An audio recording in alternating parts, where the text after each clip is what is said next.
ছাত্রছাত্রীরা, এখন আমি তোমাদের বিভিন্ন প্রাণীর রেচন অঙ্গ এটা তোমাদের আলোচনা করছি। তো আমরা এখানে সিলেবাস অনুযায়ী 5 প্রকার রেচন অঙ্গ নিয়ে আলোচনা করব। প্রথমে আসছি আমরা সংকোচনশীল গহ্বর বা কন্ট্রাক্টাইল ভ্যাকুওল। সংকোচনশীল গহ্বর বা কন্ট্রাক্টাইল ভ্যাকুওল। সংকোচনশীল গহ্বর কাদের দেখতে পাবো না? অ্যামিবা, এককোষী প্রাণী, অ্যামিবা, প্যারামেসিয়াম, কিছু বহুকোষী প্রাণীতেও দেখা যায়, যেমন মিষ্টি জলের স্পঞ্জ, এগুলোতে আমরা দেখতে পাবো। তাহলে অ্যামিবা, এককোষী প্রাণী অ্যামিবা, প্যারামেসিয়াম, আর বহুকোষী প্রাণীদের মধ্যে মিষ্টি জলের স্পঞ্জ এর মধ্যে দেখা যায়। তো সংকোচনশীল গহ্বর কিরকম হয় না? এটা খুব সিম্পল। ধরো এই অ্যামিবা, এই মনে করো একটা অ্যামিবা, তাহলে এর মধ্যে এই একটা সংকোচনশীল গহ্বর বা কন্ট্রাক্টাইল ভ্যাকুওল, রেচন পদার্থগুলো এর মধ্যে সঞ্চিত হলো। তারপর সেটা ধীরে ধীরে এগিয়ে যেতে লাগলো, এটা এগিয়ে যেতে লাগলো, আরো এগিয়ে গেল, গিয়ে এই যে কোষপর্দা, এটা কোষপর্দা, এই কোষপর্দায় প্রান্তে গিয়ে এটা ফেটে গেল, বিচ্ছিন্ন হয়ে গেল এবং ফেটে গেল, আস্তে আস্তে এগিয়ে গিয়ে এখন ফেটে গেল। তারপর রেচন পদার্থগুলো বাইরে বেরিয়ে চলে গেল, রেচন পদার্থ বাইরে বেরিয়ে চলে গেল। তাহলে কন্ট্রাক্টাইল ভ্যাকুওল বা সংকোচী গহ্বরের মধ্যে রেচন পদার্থ সঞ্চিত হয়, তারপর সেটা ক্রমশ পরিধির দিকে, কোষের পরিধির দিকে সরে যায় এবং কোষপর্দার সংস্পর্শে আসার পর এটা বিদীর্ণ হয়ে বাইরে নির্গত হয়। এটাকে এক্সোসাইটোসিস পদ্ধতি বলে। এই পদ্ধতিটা না এক্সোসাইটোসিস পদ্ধতি। তাহলে সংকোচনশীল গহ্বর দেখ। এরপরে আমরা আসবো ফ্লেম কোষ, বাংলায় বলে শিখা কোষ, ফ্লেম কোষ বা শিখা কোষ। এটা আমরা দেখতে পাবো ফিতাকৃমি, যকৃৎ কৃমি বা প্ল্যানেরিয়া। ফিতাকৃমি, যকৃৎ কৃমি, ফিতাকৃমি শুকর আর মানুষ, শুকর থেকে মানুষে আসে এটা। যকৃৎ কৃমি চ্যাপ্টা হয়, যকৃৎ কৃমি লিভার ফ্লুক বলা হয়, এগুলোতে দেখা যাবে। বিজ্ঞানসম্মত নাম প্ল্যানেরিয়া। আর ফিতাকৃমি হচ্ছে টিনিয়া, টিনিয়া সোডিয়াম। যাই হোক, এদের ক্ষেত্রে এই যে ফ্লেম কোষ হয় কিরকম, এক ধরনের কোষ, যে কোষটা অনেকটা দেখতে এইরকম, ধরো এইরকম কোষ।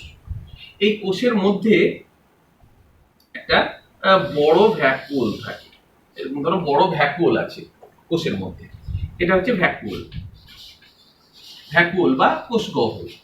এর মধ্যে একগুচ্ছ সিলিয়া, রোম থাকে, এগুলোকে বলে সিলিয়া। অনেক সিলিয়া থাকে বা রোম থাকে, নিউক্লিয়াস, ধরো এটা সাইটোপ্লাজম, এগুলো রয়েছে। এইটা হচ্ছে ফ্লেম কোষ, এরকম। আর এই নালী থাকে, একটা নালীকে বলে সংগ্রাহী নালী বা রেচন নালীও বলে, সংগ্রাহী নালী। এবার এই যে ফ্লেম কোষ, এরা কি করে? রেচন পদার্থকে ব্যাপন পদ্ধতিতে শোষণ করে। ব্যাপন পদ্ধতিতে এই ফ্লেম কোষ ব্যাপন পদ্ধতিতে রেচন পদার্থটাকে শোষণ করে এই ভ্যাকুওলের মধ্যে রেচন পদার্থটাকে ফেলে দেয়। তারপর এই সিলিয়াগুলো সঞ্চালিত হতে থাকে, ফলে রেচন পদার্থগুলো ধীরে ধীরে চলে আসে সংগ্রাহী নালীর মধ্যে। তারপর সংগ্রাহী নালী বা রেচন নালী, এটা এর মধ্যে দিয়ে দেহের বাইরে নির্গত হয়। এইভাবে এটা হচ্ছে ফ্লেম কোষ, যেটা ফিতাকৃমি বা চ্যাপ্টাকৃমির ক্ষেত্রে বা প্ল্যানেরিয়া, এদের ক্ষেত্রে আমরা দেখতে পাই, যকৃৎ কৃমি। এরপরে আসছি আমরা নেফ্রিডিয়া, 3 নম্বর রেচন। নেফ্রিডিয়া আমরা দেখতে পাবো কেঁচো, জোঁক, এদের ক্ষেত্রে। কেঁচোর ক্ষেত্রে, কেঁচো তো জানো এরকম কেঁচো, কেঁচোর দেহ অসংখ্য এরকম ছোট ছোট খণ্ডে খণ্ডে বিভক্ত, অসংখ্য খণ্ডে বিভক্ত। প্রথম 6 খণ্ড বাদে তারপরে যত দেহখণ্ড আছে, সব দেহখণ্ডে এক জোড়া করে নেফ্রিডিয়া আছে, এক জোড়া করে নেফ্রিডিয়া প্রতি দেহখণ্ডে আছে, প্রথম 6 খণ্ড ছাড়া। প্রথম 6টি খণ্ডে নেই। আচ্ছা, এই নেফ্রিডিয়া গুলো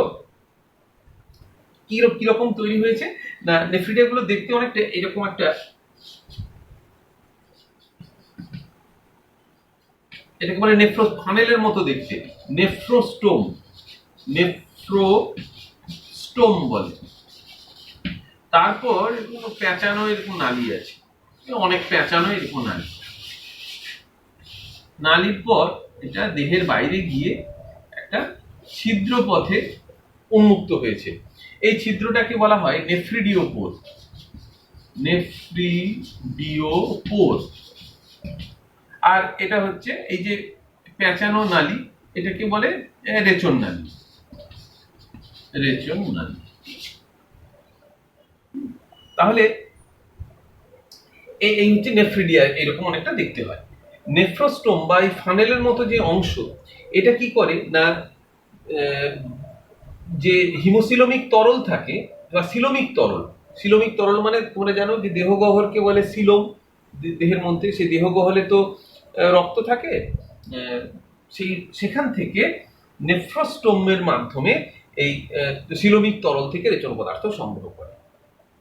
তাহলে সিলোম বা দেহগহ্বর থেকে রেচন পদার্থ এই নেফ্রোস্টোম সংগ্রহ করে, তারপর সেই রেচন নালীর মধ্যে সেই রেচন পদার্থগুলো জমা থাকে এবং নেফ্রিডিওপোর নামক ছিদ্রের মাধ্যমে দেহের বাইরে উন্মুক্ত হয়। তাহলে এই নেফ্রিডিয়া আমরা দেখতে পাবো প্রতি দেহখণ্ডে, কেঁচোর ক্ষেত্রে প্রথম 6টি খণ্ড ছাড়া। তাহলে এর পরে আসছি আমরা ম্যালপিজিয়ান টিউবিউল বা ম্যালপিজিয়ান নালিকা। ম্যালপিজিয়ান নালিকা। ম্যালপিজিয়ান নালিকা বা টিউবিউল বা ম্যালপিজিয়ান টিউবিউলস বলা হয়। এটা দেখা যায় পতঙ্গ শ্রেণীর প্রাণীদের ক্ষেত্রে রেচন অঙ্গ। পতঙ্গ বলতে এখানে আরশোলা, ফড়িং, প্রজাপতি, মশা, এগুলো সব। এখন এই পতঙ্গদের ক্ষেত্রে এটা দেখা যায় কোথায় না, আমরা যদি আরশোলা দিয়ে দেখি, আরশোলা যদি এইরকম হয় দেখতে, পৌষ্টিক নালী, অনেকটা এরকম পৌষ্টিক নালী হয়।